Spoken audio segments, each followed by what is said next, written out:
안녕하세요, 미스터리 큐브입니다. 오랜만에 영화를 한 편 리뷰해보려고 하는데요. 날이 더워진 만큼 공포 영화를 한번 리뷰해보려고 합니다. 바로 흡혈귀, 뱀파이어에 관한 영화인데요. 오늘 소개할 영화는 1922년 독일에서 만들어진 공포 영화 노스페라투입니다.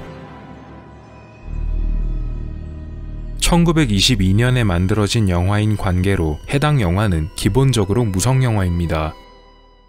주인공 토마스 후터는 독일에 살고 있는 부동산 중개인으로 아내인 엘렌 후터와 행복하게 살고 있는 남자입니다. 영화는 그가 일하는 부동산에 집을 구매하고 싶다는 요청이 들어오는 것으로 시작합니다.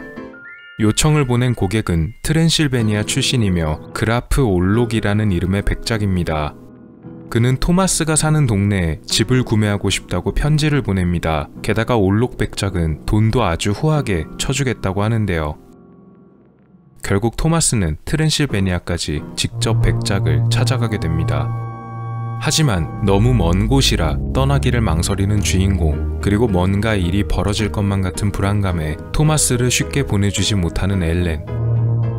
그러나 토마스는 결국 길을 떠나고야 맙니다. 올록 백작이 살고 있는 근처의 마을에 도착한 토마스는 숙식을 위해 한 여관에 들렀습니다. 그가 올록 백작의 저택으로 가는 중이라고 말하자 여관 안의 사람들 표정이 겁에 질린 듯 변해버립니다.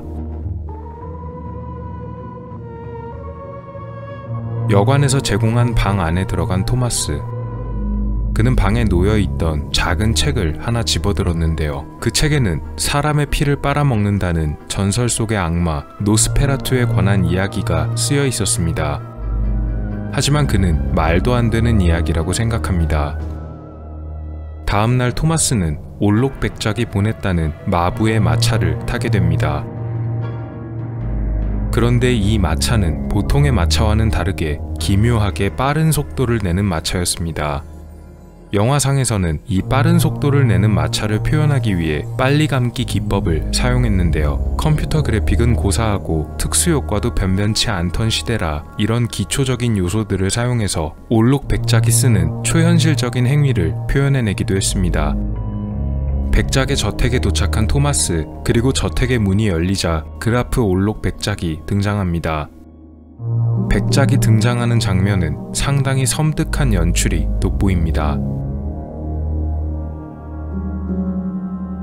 올록 백작은 어딘지 모르게 이 세상 사람과는 다르게 생겼고 소름 끼치는 인상을 지닌 것으로 묘사됩니다. 너무 늦은 시간에 도착해 자신의 하인들이 모두 자고 있다며 올록 백작은 주인공 토마스에게 직접 저녁을 차려줍니다. 식사를 하며 백작이 요청한 부동산 자료를 건네주고 빵을 칼로 썰어 먹다가 한눈을 판 토마스는 손가락을 베어 피가 나게 되고 말아버립니다.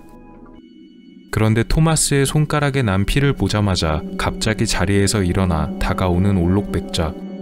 백작은 주인공에게 소중한 피를 흘렸다면서 피가 난 토마스의 손가락을 자신의 입에 넣어버립니다. 놀라서 뒷걸음질 치는 토마스를 향해 서서히 다가가던 올록 백작은 자신은 낮에 자고 밤에 일한다고 말하는데요. 놀란 주인공은 마치 최면에라도 걸린 것처럼 벽난로 곁에 의자에 앉아 쓰러지듯이 잠에 빠져버립니다. 그 다음날 아침 개운하게 잠에서 깬 토마스는 거울을 보다가 자신의 목에 나 있는 알 수 없는 두 개의 구멍을 보게 됩니다. 뭔가에 물린 상처 같았지만 대수롭지 않게 여겼는데요. 그날 저녁 다시 백작과 부동산 이야기를 하던 토마스가 옷 속에서 종이를 꺼내던 중 아내의 사진이 들어있는 브로치가 품에서 떨어지게 되고, 그녀의 사진을 아주 유심히 들여다보던 백작은 나지막하게 주인공에게 한마디 내뱉었습니다. 자네의 부인은 아주 아름다운 목을 가지고 있군. 부동산 구입을 망설이던 올록 백작은 주인공의 아내 사진을 보자마자 계약서에 사인을 합니다. 그리고 백작이 구매를 원하던 집은 바로 주인공 토마스 후터의 집의 맞은편에 위치한 집이었습니다. 주인공은 알 수 없는 불안감에 휩싸입니다. 그날 밤 자신의 방 안에서 짐을 챙기던 주인공, 가방 안에 며칠 전 묵었던 여관에서 가져온 책이 들어 있었는데요. 그는 이 책을 다시 한번 유심히 읽어보다가 문득 올록백작이 흡혈귀 노스페라투가 아닌가 하고 의심하게 됩니다. 그리고 밖에서 들리는 이상한 소리에 놀라서 소리의 정체가 무엇인지 알기 위해 문을 열어봅니다. 이후에 주인공에게 벌어지는 일은 이 영화에서 가장 무섭게 연출된 장면들 중 하나로도 꼽힙니다. 일단 한번 감상해 보시죠.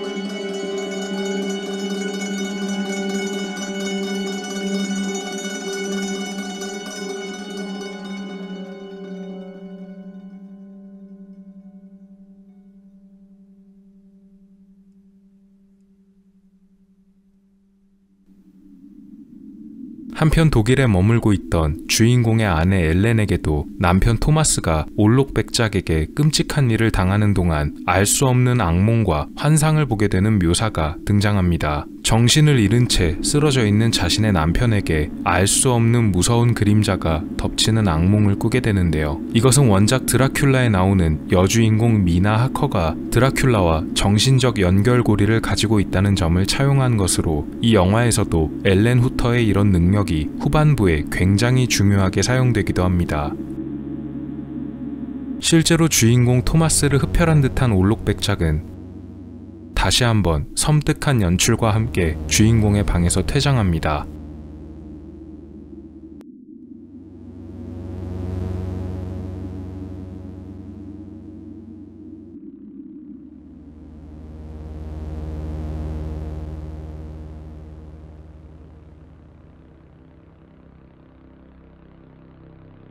다음날 정신을 차리고 잠에서 깬 주인공, 그는 그 전날 겪었던 것이 자신의 악몽이었는지 아니면 진짜였는지 알아내기 위해서 올록백작이 잠들어 있다는 낮의 저택의 구석구석을 조사합니다. 그리고 그는 큰 문이 달린 어느 창고 안에 알 수 없는 관이 하나 놓여져 있는 것을 발견합니다. 조심스럽게 관을 열어본 주인공의 눈앞에 믿을 수 없는 광경이 펼쳐집니다.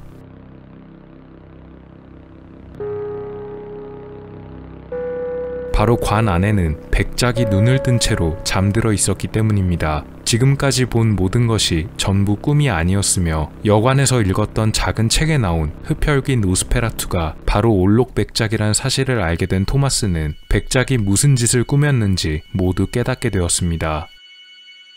그리고 그날 저녁 해가 지기 시작하자 밖에서 분주한 소리가 들려 창문을 내다본 주인공의 눈에 백작이 마차에 관들을 싣는 모습이 들어옵니다. 주인공이 사는 도시로 떠나기 위해서 분주히 준비하고 있는 광경이었습니다.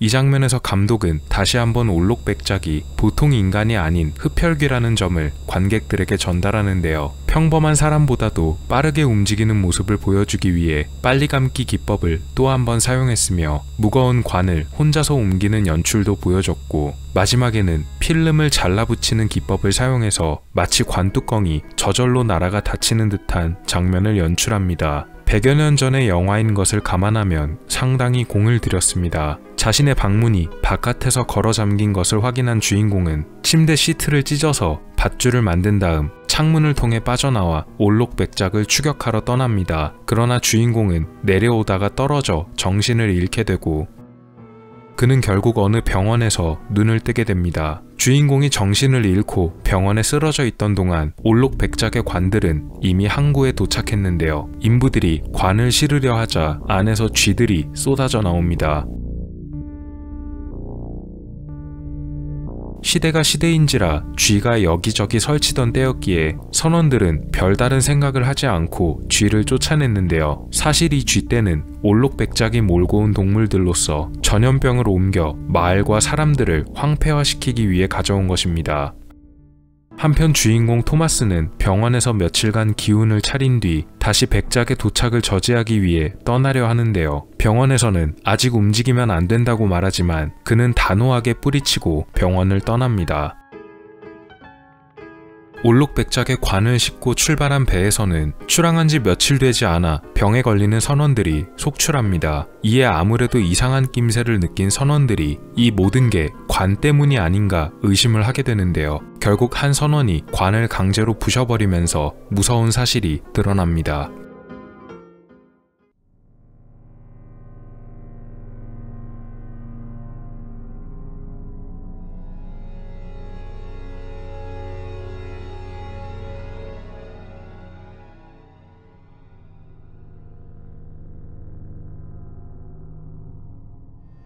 정체를 드러낸 올록백작은 배에 타고 있던 선원들 모두를 제거해버립니다. 그리고 올록백작과 전염병을 옮길 쥐들이 들어있는 관이 실린 배는 더 빠르게 목적지를 향해 나아가기 시작합니다. 잠시 뒤 항구에 도착한 백작은 관을 든 채로 자신이 구입한 주인공의 집 건너편 주택으로 향하는데요. 그리고 올록백작이 도착함과 동시에 그가 데려온 전염병을 옮길 불길한 쥐떼들 역시도 마을에 퍼지는 장면이 연출됩니다.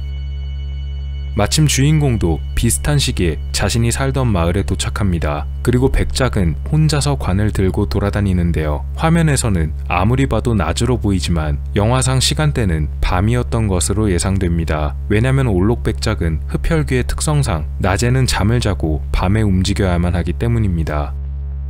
주인공의 맞은편 집을 찾아내 도착한 올록백작, 또 힘들게 혼자서 관을 들고 이동한 다음 이번에는 또 마법처럼 사라지면서 문을 통과합니다. 마법을 쓸 줄 알았다면 진작에 썼으면 좋았을 텐데요. 항구에 도착한 배에 숨진 선원들이 있다는 소식에 경찰들이 배를 조사합니다. 그리고 선원들이 남긴 기록을 검토해본 결과 이들이 앓았던 질병은 전염성이 아주 강한 병이었다는 사실이 알려지며 사람들은 패닉에 빠져 곧장 전염병을 막기 위해 움직입니다. 이 전염병은 바로 올록백작이 가져온 전염병입니다. 하지만 이미 손 쓸 틈도 없이 병이 퍼져버렸고 마을에는 곧 목숨을 잃는 사람들이 속출하기 시작합니다. 평론가들은 관을 들고 마을의 이곳저곳을 돌아다니던 올록백작과 그가 데려온 쥐떼들이 옮기는 전염병이 퍼지는 장면을 바로 당시 독일을 비롯해 유럽 전역의 유행처럼 번지던 공산주의 사상을 은유적으로 나타낸 것이라는 평가를 내리기도 합니다. 앨런 후터는 주인공이 가져온 흡혈귀 전설책을 읽으면서 노스페라투의 약점을 하나 발견하게 됩니다. 그것은 바로 흡혈귀는 햇빛에 닿으면 죽는다는 것입니다. 마을의 장례 행렬이 이어지는 것을 보면서 그녀는 이것이 모두 올록백작의 소행임을 눈치채고 무너져가는 사람들이 보기 힘들었던 앨런은 결국 자기 자신이 직접 미끼가 되어서 올록백작을 꿰어내 그를 없애야겠다고 마음먹게 됩니다.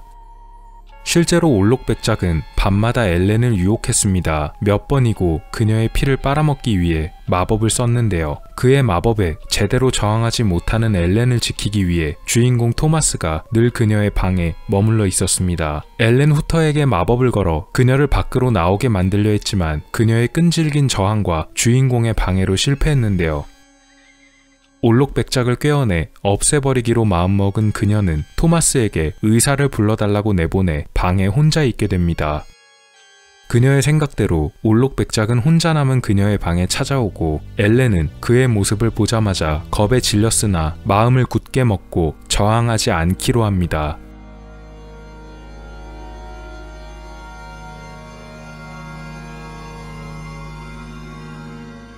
그녀는 결국 올록백작에게 흡혈을 당하게 되고 말아버립니다. 그러나 이것은 모두 그녀의 계략이었으며 아름다운 앨런의 피를 빠는 것에 정신이 팔려있던 올록백작은 수탉이 우는 울음소리를 듣고 아침이 된 것을 알아챕니다.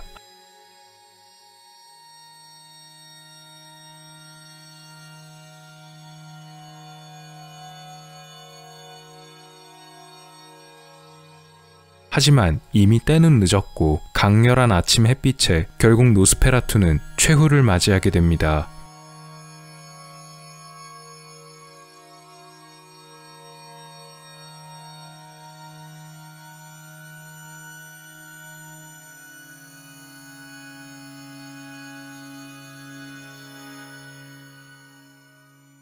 뒤늦게 의사를 데리고 달려온 주인공은 죽어가고 있는 부인을 발견하고 슬픔에 잠겨 오열하지만 결국 자신의 목숨을 미끼로 백작을 없애는 데 성공한 그녀는 남편의 품에 안겨 마지막 인사를 나눈 뒤 눈을 감게 됩니다.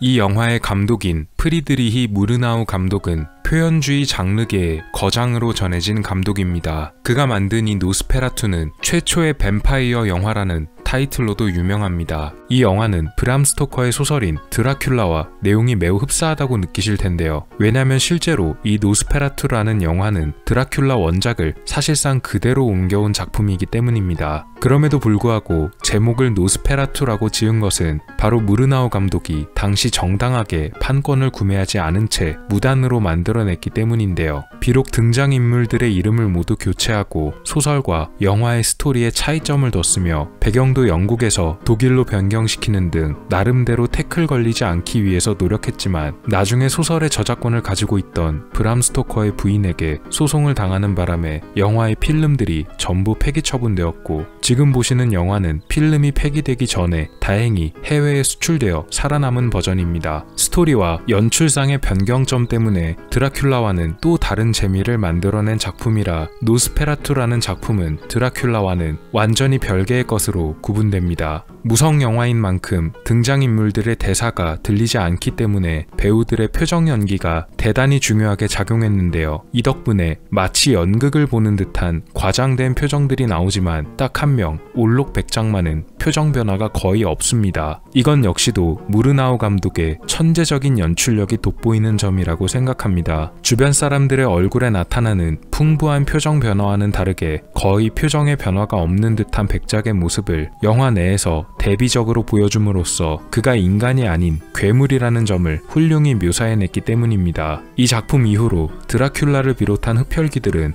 햇빛에 닿으면 약해진다는 설정이 아니라 완전히 죽게 된다는 설정이 클리셰로 정착되기도 했습니다. 오히려 이런 부분에서는 원작보다도 이 작품이 더 크게 영향을 끼치기도 했던 듯 하네요. 1922년 작품이라고 하면 감이 잘 안 오실 수도 있지만 100년 전 작품이라고 하면 확실히 차이가 크게 느껴집니다. 약 1세기 전에 만들어진 영화임에도 불구하고 지금 봐도 영화의 분위기와 화면들은 상당히 무섭습니다. 정당하게 판권을 구입한 다음에 드라큘라 원작대로 만들었다면 이런 작품이 나오진 못했을 듯합니다. 감독이 저작권을 교묘하게 피해가기 위해서 여러가지 변경점을 적용시킨 부분들이 오히려 더 다른 점으로 작용한 결과물이라고도 생각됩니다. 이 영화를 감명 깊게 본 감독들이 관련된 작품들을 만들기도 했는데 또 다른 유명 감독 중 한 명인 베르너 헤어초크 감독은 이 작품을 리메이크한 1979년작 노스페라투를 제작했습니다. 제 개인적으로는 이 1979년에 리메이크된 작품 역시도 이 영화만큼이나 무섭게 잘 만들어졌다고 생각합니다.